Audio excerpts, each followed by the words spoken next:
وزیر خیبر پختونخوا کا یہ شارٹ سنتے ہیں، انہوں نے سول نافرمانی کی تحریک سے متعلق اپنی پوزیشن کیسے کلیئر کی ہے اور مستقبل کا منظرنامہ وہ کیا پیش کرنے کی کوشش کر رہے ہیں، پھر خان صاحب سے بات کرتے ہیں۔ پارٹی کی طرف سے خان صاحب نے ہی کیا تھا اعلان، اور خان صاحب کا جو بھی حکم ہے ظاہری بات ہے ہم نے اس کو اسی اسپرٹ کے ساتھ جو ہے آگے امپلیمنٹ کرنا ہوتا ہے، لیکن اس کے اوپر کلیئرٹی ابھی تک نہیں آئی ہے، تو ہم ویٹ کر رہے ہیں جب کلیئرٹی آ جائے گی کس طریقے سے کرنی ہے، کیسے کرنی ہے اور کیا لائعمل ہوگا، فیز وائز ہوگی، کس طریقے سے ہوگی، کون سی چیزوں کے اوپر ہوگی، تو جب کلیئرٹی آ جائے گی تو انشاءاللہ کریں گے۔ پھر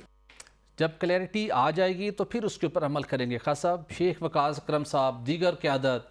14 نومبر کو کریں گے، پھر 15 کی بات ہوئی، پھر 16 کی تاریخ تو ویسے ہی خان صاحب 16 دسمبر کی تاریخ بانی پی ٹی اے کے لگتا ہے دل کے بہت قریب ہے۔ ماضی کے اندر بھی 16 دسمبر کے حوالے سے وہ احتجاجی کال دینے کی کوشش کرتے رہے ہیں، اور 16 دسمبر کو جو سکوت ڈھاکہ ہوا تھا 1971 میں، اس سے متعلق بھی جو ایک شیخ مجیب الرحمان کی رپورٹ تھی، اس کی بہت سے مندرجات ریسنٹلی اپنے سوشل میڈیا کے اکاؤنٹ کے اوپر ریلیز کر چکے ہیں، جس کے اوپر کہتے ہیں کافی انکوائری بھی ہوئی ہے۔ لیکن سوال خاص صاحب یہ ہے کہ اچانک ان کو ریلائزیشن ہوئی ہے وزیر خیبر پختونخوا کو، پی ٹی آئی کی قیادت کو، کہ نہیں ہم ایک مرتبہ پھر اپنے لیے بہت بڑی مشکل پیدا کرنے جا رہے ہیں اور ہمیں اس چیز کو بھی نہیں آزمانا چاہیے، اور حکومت کے ساتھ بات چیت کا راستہ دروازہ جو تھوڑا سا کھولا ہے اس کو مزید دروازے کھول کے بیٹھ کے بات چیت کرنی چاہیے، یا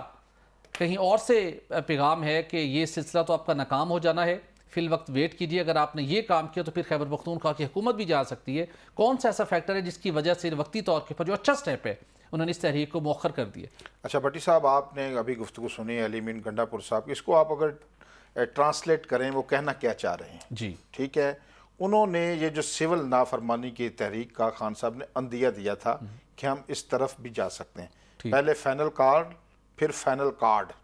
یہ کارڈ جو کھیلنے کی کوشش کی تھی،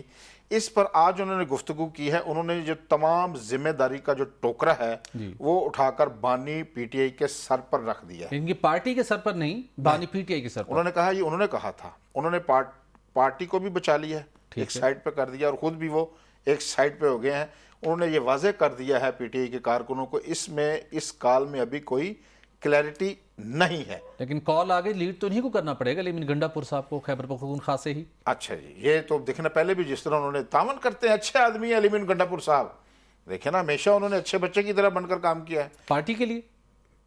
ملک کے مفاد کو ہمیشہ مقدم رکھا ہے۔ آپ کو پتہ نہیں پہلے بھی وہ آئے اور خاموشی سے چلے گئے، پختونخوا ہاؤس چلے گئے، اس کے بعد وہ پشاور سے 24 گھنٹوں کے بعد ملے، اس کے بعد پچھلی دفعہ بھی آئے 26 نومبر کو، وہ تو نکلنا چاہتے تھے تو بشرا بی بی اور کارکنوں نے کہا کہ نہیں اس دفعہ کہیں نہیں جانا، آپ ساتھ بار بار آپ نے دیکھا ہے کارکن ان پر عدم اعتماد کا اظہار کر رہے تھے، کچھ گاڑی پہ چڑھ گئے کہ وہ واش روم جانا چاہ رہے تھے، ان کو جانے نہیں دیا، ٹھیک ہے، لیکن انہوں نے جو عہد کسی کے ساتھ کیا تھا وہ پورا کیا، انہوں نے اپنا عہد نبھا دیا۔ اب بھی ایک میں بتاؤں بٹی صاحب آپ کو، ایک میسج دیا گیا ہے علی امین گنڈا پور صاحب کو کہ ابھی آپ نے اس میں کوئی حصہ ڈالنے کی کوشش کی، کیونکہ یہ میں آپ کو بتا دوں سول نافرمانی کو عام معاملہ نہیں ہے، ابھی ہمارے ملک کی معاشی صورتحال بہتر ہو رہی ہے۔ آپ نے دیکھا کہ پچھلے مہینے ترسیلات زر میں 36% اضافہ ہوا ہے، اس طرح ہمارا کرنٹ اکاؤنٹ جو خسارہ ہے وہ مائنس سے نکل کر سرپلس ہو رہا ہے، ملک کی صورتحال بہتری کی طرف جا رہی ہے، اس طرح ہمارا کرنٹ اکاؤنٹ جو خسارہ ہے وہ مائنس سے نکل کر سرپلس ہو رہا ہے، ملک کی صورتحال بہتری کی طرف جا رہی ہے۔ یہ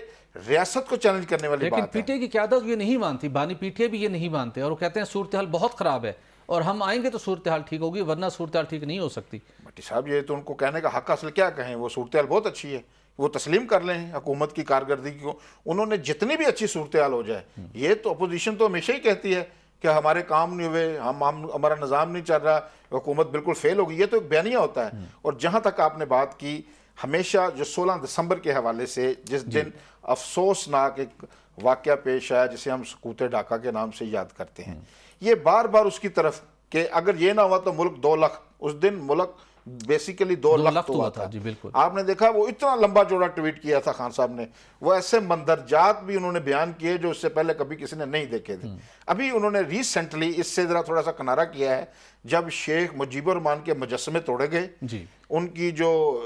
صاحبزادی ہیں وہ ملک چھوڑ کر بھاگیں، تو یہ پہلے تو آپ کو پتہ ہے ان کا سارا بیانیہ تو ان کو ریلائز ہوگا کہ یہ منجن نہیں بکنے لگا، تو اس سے انہوں نے فاصلہ کر لیا تھا، آپ کو پتہ ہے۔ لیکن بڑی صاحب میں آپ کو بات بتاؤں، یہ جو مرضی کر لیں، انہوں نے تحریک چلا کے بھی دیکھ لی، ڈی چوک آ کر بھی دیکھ لیا،